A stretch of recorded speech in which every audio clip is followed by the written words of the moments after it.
Assalamualaikum warahmatullahi wabarakatuh. I'm Faatihah binti Abdurrahim, metric number 2025372, and this is a reflective speech video for the subject Introduction to Sociology. The reason why I took this subject is because during my foundation years, I've also enrolled in a subject that is very similar to this. It's called Introduction to Sociology and Anthropology. However, comparing that subject to this subject in particular is a lot more in-depth and in detail compared to the general course outline I have learned during my foundation year. I also find that this subject is a lot more in-depth when it comes to the theories and also to the real-life examples and applications that I see around myself and that I see happening around me. Apart from that, I'm also interested in a lot of social related subjects, and sociology itself is a systematic study of the social life, social change, and social consequences of the human behavior. Although I was generally exposed to sociology before this, but I think before this it wasn't as clear to me as how is it now. Before this, if I hear the word sociology, I have basically a perspective of it closely relates to cultures.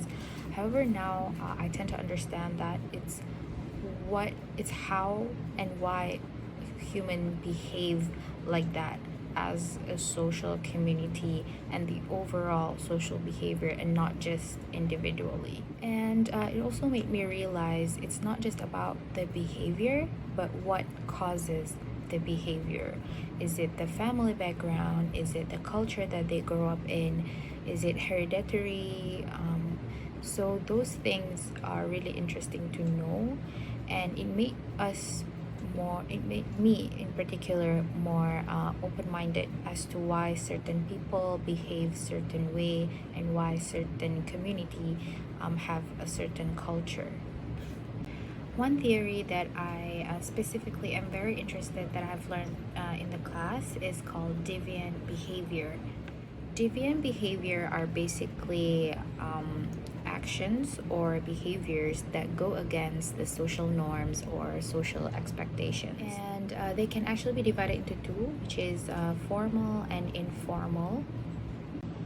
Informal deviant behaviors includes behaviors that are not specifically unlawful or illegal, but it's considered as taboo, or there are stigma around the behavior, or also it can be also considered as rude and not appropriate.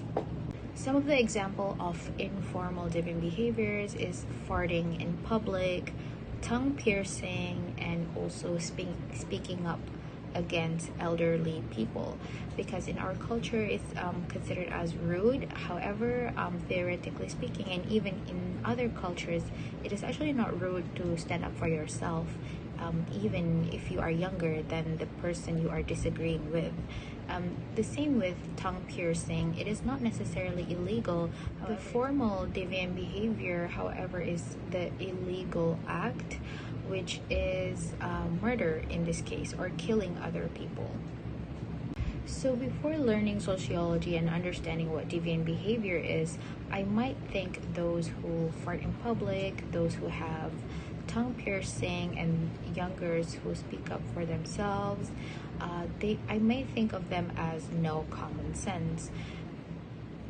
Apart from that, I might also consider them as having no manners, because the deviant behavior or the deviant act they did is something that is not taught by the social norms or family institutions. After learning sociology, I tend to understand that different community and different society have their very own cultural influence. So what is normal to them may not be normal to us, and this also applies to their social background, their upbringing. What is normal in their upbringing may not be normal to our upbringing. Hence, what is normal to them may be considered as deviant to us. regardless, as human beings and as part of this social community, we should all respect each other and their culture and practices. That will be it for me, and this is the end of the video. Thank you so much for listening.